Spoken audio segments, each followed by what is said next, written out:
Hey, good afternoon. Welcome to International Affairs. It's Jeremy here with co-host Matt Thomas. This is episode 8, I believe, of our International Affairs show. And we've been on sabbatical hiatus. And like Matt was saying, recording failure. We did this once and there was audio that cut out. And so this is the Mulligan edition of episode 8. Yeah, it's a work in progress. Here at our studio, trying to fine tune all of our equipment. And we're also busy with real life and our real jobs, which have taken significant amounts of time. But we're here nonetheless to talk about Wagner Group, what we've seen happening in Russia, in Ukraine, relatively recently with Wagner and what's being described as somewhat of a mutiny. I mean, these are essentially it's a private military contracting company. Right. So do we call them state actors, or are they not state actors? In a way, it has been revealed a little bit more the relationship between Wagner Group and the Russian state, Russian MOD. And so to a certain degree, yes, they're more state actors than they used to appear, or than Russia used to try to portray them as. So yes and no is more or less your answer on that. Okay. So yes and no, state actors. So really trying to define what the Wagner Group is and how they were operating. There was a lot of discussion in public media, mainstream media, about Wagner Group and what we're calling a mutiny. Wagner Group fighting and supporting Russia's efforts in Ukraine and abroad in other countries, meddling in several African countries. So this is a private military contracting company that has deep pockets funded by the Russian government. And they're kind of operating in this gray zone, gray area, conducting Russian foreign policy or conducting operations on behalf of Russian foreign policy in areas they want to touch, reach, have influence. So, right. If we start quickly with what Wagner had been doing in Africa, if you could tell us a little bit about that, and then let's go into maybe what they were doing in Ukraine, and then what happened with Wagner marching into Russia, heading north to Moscow, and where we sit today based on our best guess. All right. It's a lot. So, yeah, it's a lot. Keep us kind of organized here. So Wagner Group as an organization, it had some links to the Russian MOD, or Ministry of Defense.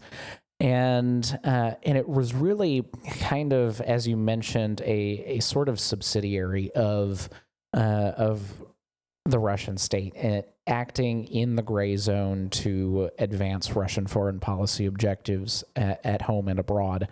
So one of the big things that Wagner was involved in was in many African countries. It would partner with the local governments, usually authoritarian regimes, and would then provide them some kind of security guarantee, whether they were fighting some insurgents in a certain part of the country, whether they were dealing with, maybe in the case of Mali, you had ISIS in West Africa, for example. In Sudan, Wagner was actively involved surrounding the numerous coups that have happened in the last decade in Sudan. And part of what Wagner was doing in that is essentially sanctions dodging in one area. It was largely funded by the Russian state, but it also had outside funding from other sources, some of which may have been going to the Russian state itself, but also ultimately, whether they were or not, they were going to fund Russian state objectives. So things like exploitation of the gold mines in Sudan, as well as securing oil resources, rare earth minerals, other sorts of things. Wagner was very heavily involved in all of that. in Africa. He was also very heavily involved in Syria and helping to prop up the Assad regime there, and has been heavily involved in the Donbass in Ukraine, although that involvement is currently diminishing. So they've been involved in advancing Russian state objectives, increasing ties with like-minded countries in Africa and in the Middle East, helping to prop up authoritarian regimes, meddling in the affairs of other countries, and securing natural resources in large part to help the Russian state fundraise, more or less. Right, and they're having to do that to, like you alluded to, dodge sanctions imposed by the international community in an attempt to get Moscow to stop strong-arming their way through foreign policy around the globe. And so Wagner has been a useful tool for Moscow to be able to try to achieve those objectives. It's headed by, of course, Yevgeny Prigozhin. He has been part of Putin's inner circle really since the St. Petersburg days, when he was former KGB officer turned kind of local thug. And so Prigozhin, can we call him a thugette? Right. And so Prigozhin, he's kind of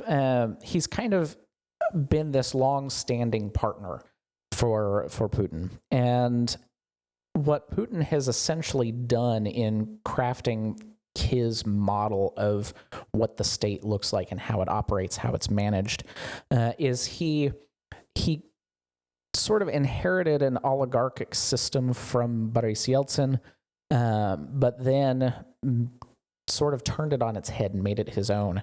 And so he's got this inner cabal of different people who are essentially his... In some respects, it's like a society, a mutual admiration society, more or less, right? They're there to enrich and support each other and kind of prop each other up. And so what Putin has done is essentially he's created a system that is a little bit difficult for him to control. Because each of those people around him has a certain amount of sway over him as well, right? So this creates some of the dynamic between Putin and Prigozhin and why Prigozhin is essentially what he is and where he is now. So Prigozhin as a whole... He's a Putin loyalist. He believes in Putin's overall objective in foreign policy, but different political parties, right? And he's from a different political party. So domestically, he's more of a populist than Putin is. And so he's part of the Spravedlivaya Rossiya party, a Just Russia party. And so he has these kinds of populist aims in terms of his desired preference for the Russian government.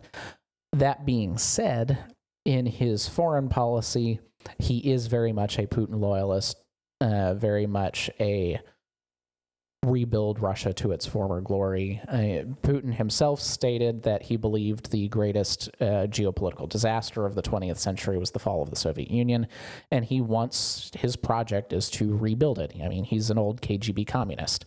Right. That's who he is, what he is, and we need to remember that whenever we think about Putin. And so are his friends, right? They are, they may not have a communist state per se, but these are old KGB and other Chekists from from the communist era. It's the way they think and the way they are comfortable operating. Exactly. In that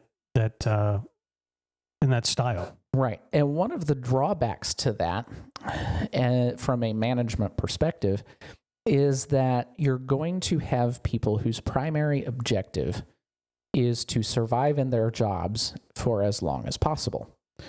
And so that can kind of create some information vacuums, which means that, things that should be getting to the president don't get to him. And so there can be sometimes some information blindness as people try to protect themselves and their jobs, and essentially survive. Right. Actually, it reminds me of, I've been watching Survivor lately, a television show.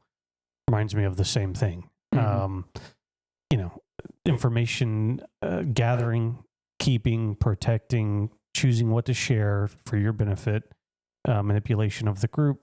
Right. And one of the key kind of case in point examples would be Saddam Hussein during the 1980s Iran-Iraq War. Right. You had the generals lying to him to try to preserve their jobs. Right. These kinds of things are the sort of the nature of that sort of authoritarian model that Putin has. Now, getting towards where that relationship between Putin and Prigozhin broke down, you have essentially Prigozhin upset about mismanagement of the war in Ukraine. So in the middle of the mutiny itself, Prigozhin even goes so far as to say that the war was useless, that it was a murderous waste of lives, et cetera, et cetera, et cetera. And this is going to get out to the Russian public in that time frame, which seems like a big bombshell that would be dropped, right? And in the end, it doesn't appear that has been quite the case. But he is still, nonetheless, towing the line in favor of the overall objective of the war in Ukraine. And he's primarily mad that the war was going as badly as it is for the Russians, and that the management of it has been, by and large, incompetent. So we could almost call Prigozhin the third general, the more or less, right? So in direct conflict, or not direct conflict, but opposition of ideas with actual state Ministry of Defense. Right. And so his argument goes towards primarily the Ministry of Defense, and that gets us to the aim of his mutiny in the first place, was essentially not to replace Putin, but to get rid of Shoigu and Gerasimov at the head of the Ministry of Defense. And that has failed. Where are those guys now? So in the immediate aftermath, when we first tried to record this, Shoigu had reappeared and was seen visiting with the Cuban chief of general staff and so forth from the Cuban MOD. So Shoigu reappeared fairly quickly within the next couple of days. Gerasimov didn't appear again until July 10th, which was a little odd. And even there, in the video that showed him listening to reports on the war in Ukraine, it wasn't necessarily all that clear what his role was, right? Whether he had been demoted. It doesn't really appear that that's the case at this point. So Gerasimov is also still there. And Gerasimov has been a competent strategist. He's more or less the architect of most of what Russia is doing in its foreign policy, essentially its doctrine, warfighting doctrine, and hybrid warfare. Because, again, Russia considers itself to be at a state of war against the entire West. Right. And so Gerasimov is more or less the author of this most modern iteration of that. A lot of it has its roots, again, going back to Soviet ideas. But so he's been a competent strategist, but he and Shoigu, to what degree they're responsible for this, have mismanaged this war. And that was where Prigozhin was upset. Now, what is interesting here as well is that, again, at the time, I speculated that maybe, when we first recorded this video, I suspected that maybe there would be some kind of purge of the Russian military leadership. Even that has only seemed to materialize in a minimal capacity. Some aides to certain leaders have been sacked. A few other people have been fired. One of the unusual ones as well, and perhaps this signals kind of displeasure at the Russian state media's handling of the events. The leader of TASS, right, which is primary Russian state media, still has the old Soviet acronym. Even it's literally the telegraph agency of the Soviet Union, is what it would translate to. Ancient. So it still has that name, but the leader of TASS, the head guy over it, was sacked and replaced. So you have some minor officials as well as this one major guy at TASS who gets sacked. But other than that, there hasn't really been any major purge. And Prigozhin himself, even though he went to Belarus briefly, he's able to go to St. Petersburg and walk around. He meets with Putin, and they discuss what happened and as so much forth. as much as we know. Exactly. The significant crafting of information coming out of the Russian regime. The leader of TASS being sacked. There was displeasure in whatever messages leaked out to the public that weren't supportive of what the government wanted the public to know. And then as far as we know, Prigozhin making it to Belarus for some period of time. And then now he's not necessarily in exile, or he's allowed. And he's been confirmed in St. Petersburg as well as meeting with President Putin. And so, I think everybody thought this man needs to avoid second story windows and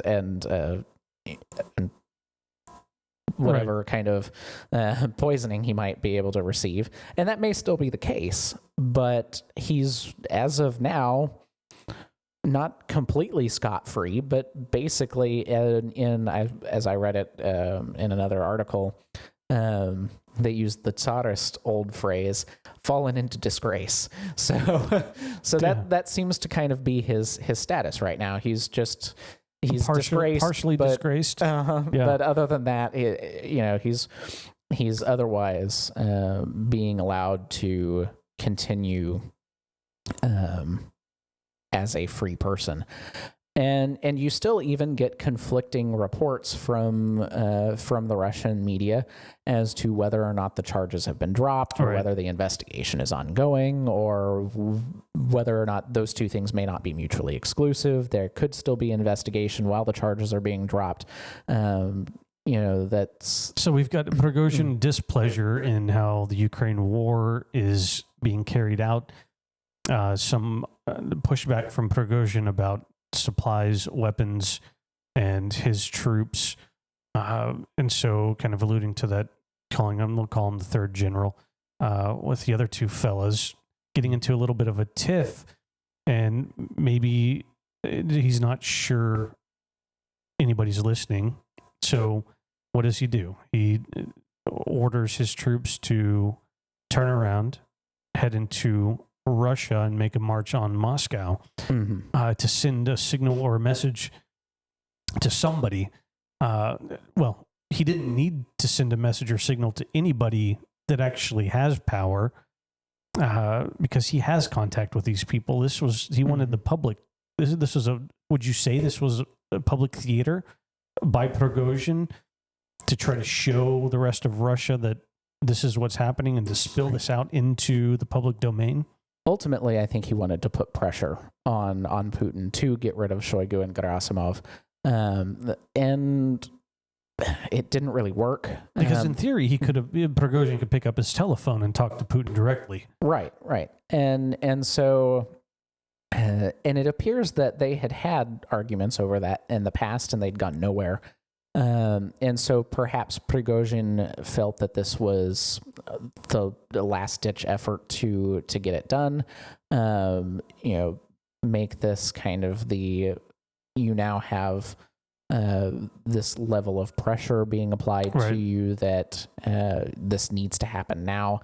And again, ultimately, it didn't work.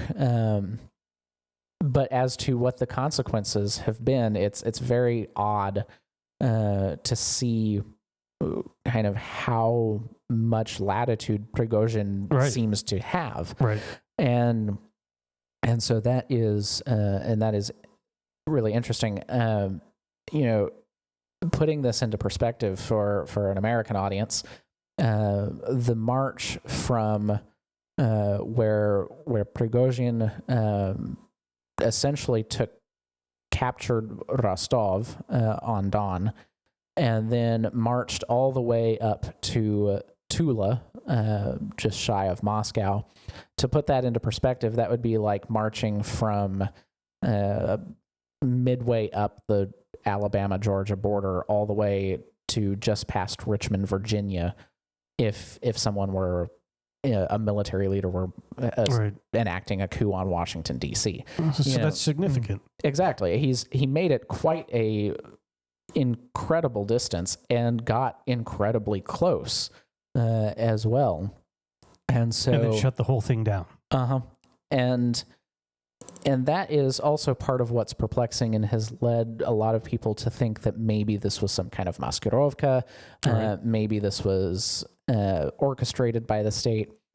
And at this juncture, my instinct is to tell me that it's too messy for that.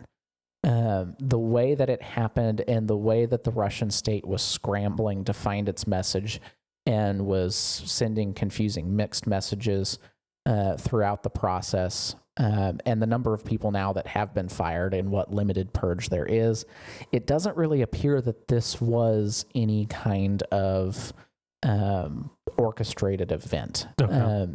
And if it was, why would you shoot down several helicopters and so forth? Right. It does appear to be at face value what it is, but the consequences of it are perhaps what are more perplexing, right? Because not much seems to have happened other than that essentially offers are being made to Wagner troops to join the MOD, which was part of what sparked the mutiny in the first place. And then essentially outside of the Central African Republic, in Africa, Wagner's movements are more or less normal, and even the exodus of Wagner troops out of the Central African Republic, the president there is essentially just saying that this is a regular troop rotation. So even though we have hundreds of Wagner troops leaving from the airport in Bangui, where we're essentially being told by him, true or not, that this is a regular troop rotation. In Mali, basically the president has reaffirmed the more or less partnership with Wagner. Sudan, we're not seeing anything unusual about Wagner's movements. Syria, nothing unusual about Wagner's movements. So outside of Ukraine itself, Wagner is not really, and perhaps we can conjecture that maybe the Central African Republic as well, but outside of Ukraine and possibly Central African Republic, Wagner's footprint is not really diminishing globally. Yet. So what does that mean? Is it going to be kind of consolidated into some other department of the Russian state? We don't really know at this juncture what the future holds for Wagner in terms of where it fits in the state model and whether it would be kind of grandfathered into other organizations or what. In Ukraine, what we are seeing is that there are still Wagner fighters in eastern Ukraine, but their numbers are going down. In Belarus, we are seeing essentially, and there is open source intelligence of encampments being made in the Mogilov region of Belarus that they're essentially gathering Wagner troops into Belarus, and President Lukashenko claims that they are already beginning to train Belarusian soldiers. Likewise, we have confirmed reports of them within 100 kilometers of the border in Ukraine, within the Mogilov district of Belarus. Okay.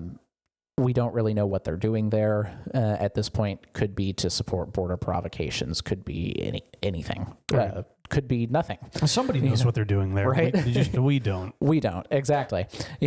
Hopefully, well, maybe not from our perspective. Hopefully, from their perspective, hopefully they know what they're doing. Yeah. From our perspective, hopefully they don't know what they're doing. We're assuming they know what they're doing from their perspective, but so this is kind of where it stands at this point. And Prigozhin, more or less, his messaging at this point is still trying to justify what he did, while at the same time putting himself on the side of a Putin loyalist and reaffirming his loyalty to the Russian state and its objectives in foreign policy.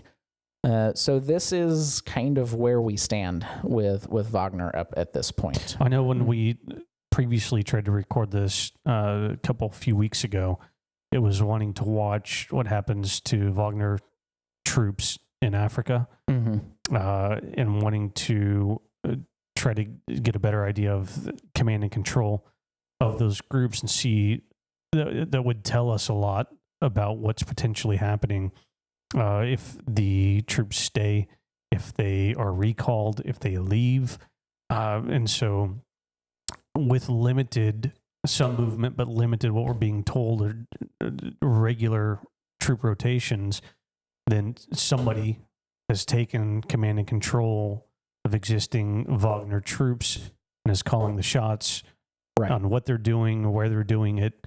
And essentially, Wagner, even if it gets absorbed into something else, is not going away.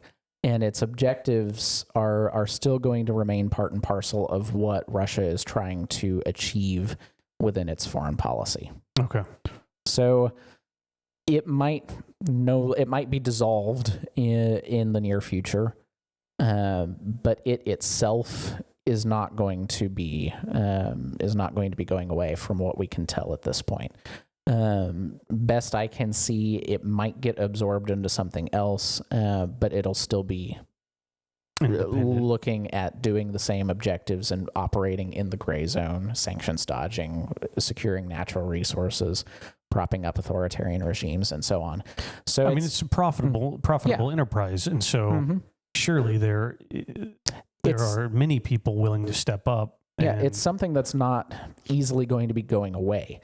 And besides, there are lots of other organizations like it within Russia. This one just happens to be the exemplary one. Right. And even so, it's also the one that is most deeply connected to the Russian state and to the Russian state's objectives.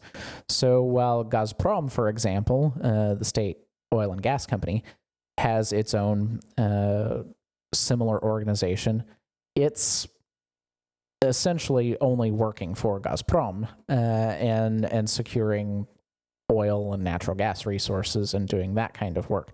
Whereas Wagner was essentially more deeply intertwined with overall Russian state objectives rather than one niche. Sure. And so this is something that's too valuable to the Russian state for it to just wholesale throw it away. Right. So where it goes and what command and control will look like in the future, obviously it's at this juncture someone has command and control over it. But where that's going, we don't really know at this point. Other than that, my hypothesis is that Wagner is not going away wholesale. It might be absorbed, but it's not going away. And even that too, one of the interesting things that's going on right now is that we can confirm that there has been an arms transfer between Wagner and the Russian MOD. But what we can see from open source intelligence is that all of that equipment is antiquated and heavily used old Soviet stuff. So either A, the Russians have essentially lost much of their new equipment, or B, they have poor maintenance of what equipment they do have, or an attempted appeasement of Wagner. right? Or C, this is essentially just a symbolic move, and so we have video of this arms transfer going on, but nothing really meaningful. Right. And so perhaps Wagner still has the good stuff, whatever it is, that it might have had. Because realistically, if Wagner was fighting with what they are transferring over, it would be remarkable that they would have the level of success that they have. Right. So it's that particular arms transfer also perhaps raises more questions than answers, right, as to what exactly is going on here. What was it? Why? And one other detail, perhaps, that raises more questions than answers is the fate of General Surovikin, who knew about the Wagner mutiny before it happened, and has been arrested. But there's still mixed messages from the Russian state as to exactly what's happening with Surovikin. Some people say he's lost his job. Others are telling the Russian people and the outside world, oh, he's just resting. Right. And so resting on a high dose of Novichok. Right, exactly. In a basement in Lefortovo prison in Moscow. Which could be, the Russian state denies that, but we don't really know where Surovikin is. So that's another big question mark as to what has happened to him, if he's part of the group that got sacked, which would be interesting because he was absolutely brutal. He is General Armageddon, was his nickname. But essentially, he was one of the most competent of the military leaders. So what does that mean for the Russian military as well?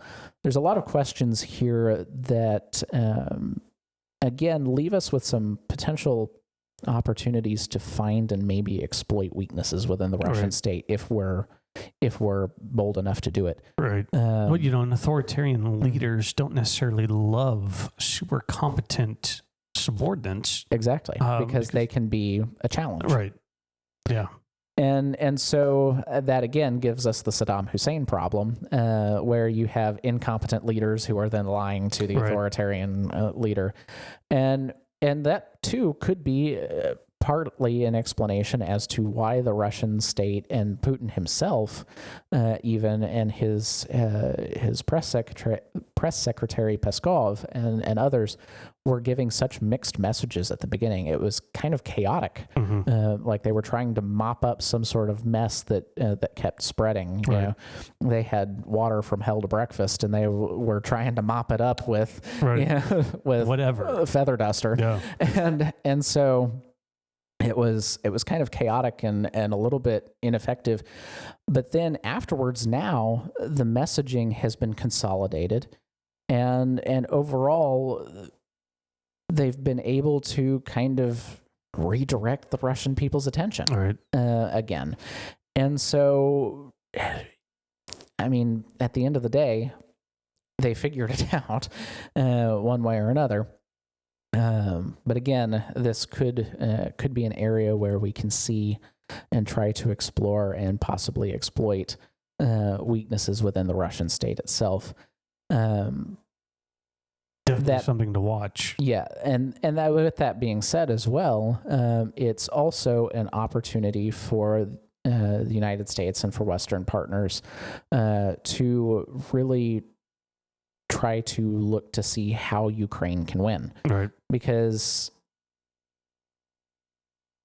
it really is, the question of sovereign states having the right to self-determination, as well as protecting a nation that wanted to go on a Western democratic model that has been interfered with by its neighbor. And there's all sorts of different issues that we could get into with that, including some that are making headlines now, but I think that would be a subject for another video. Another really weird detail, kind of the last thing that I'm going to go on in this, is that within the weeks before the Wagner mutiny, there was this oddball raid on Russian munitions stored in Belgorod by a couple of anti-Kremlin groups. And this, the Russians claimed that it was the Ukrainians provoking from across the border. Those groups denied that they had any connection with the Ukrainians other than just a political affinity for them. Mm-hmm. So you had two anti-Kremlin groups taking credit for this raid on a munitions warehouse in Belgorod. And some overall political instability there in Russia during the month of June that appears like it may be partly mopped up, at least at the surface, at this point right now. So that's kind of where we're at. That's where we're at. Something to watch, something that we're going to monitor and see what comes of the fallout from Wagner, how things in Ukraine shift potentially from Wagner issues, what happens in Africa, other countries, Wagner's meddling, watch command and control, state media. We can take that with a grain of salt, what we're being told from Russian state media. And analyze those messages and see why might the Russian state want to promote that particular message, kind of put on the red teaming hat and say, if I were the Russian state, what message would I try to send? Absolutely. And try to get into their heads. That's a big part of what we need to be doing is be imaginative with trying to understand the Russian state in its objectives overall in recent history and overall long term as well.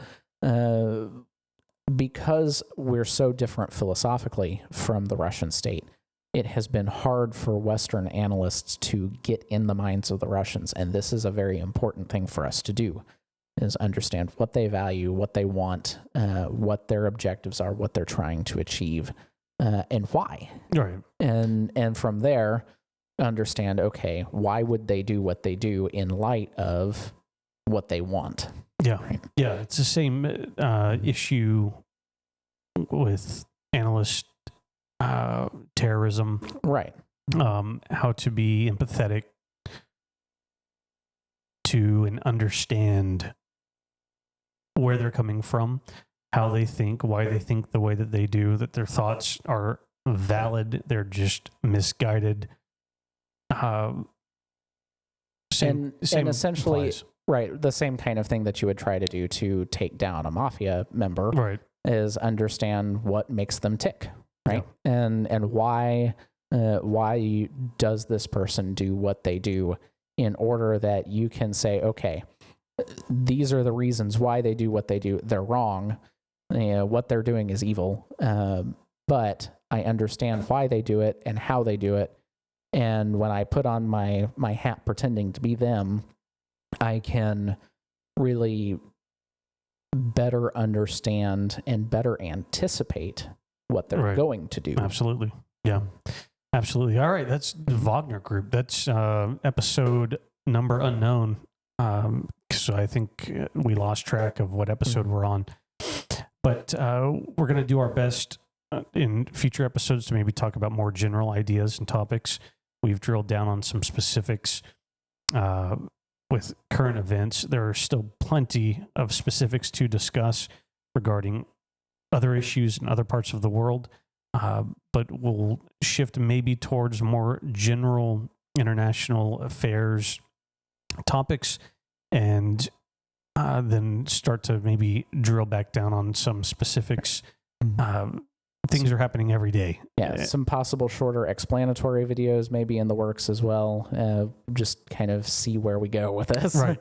And, it's my goal to stay apolitical when it comes to domestic politics. And it's very difficult because everything that happens with our domestic politics have an effect on how we conduct foreign policy, what we do overseas, how we respond, how we react. And so we might have to get into some political crap is what it is now. Right. And with the understanding that, we are analyzing what we ourselves see.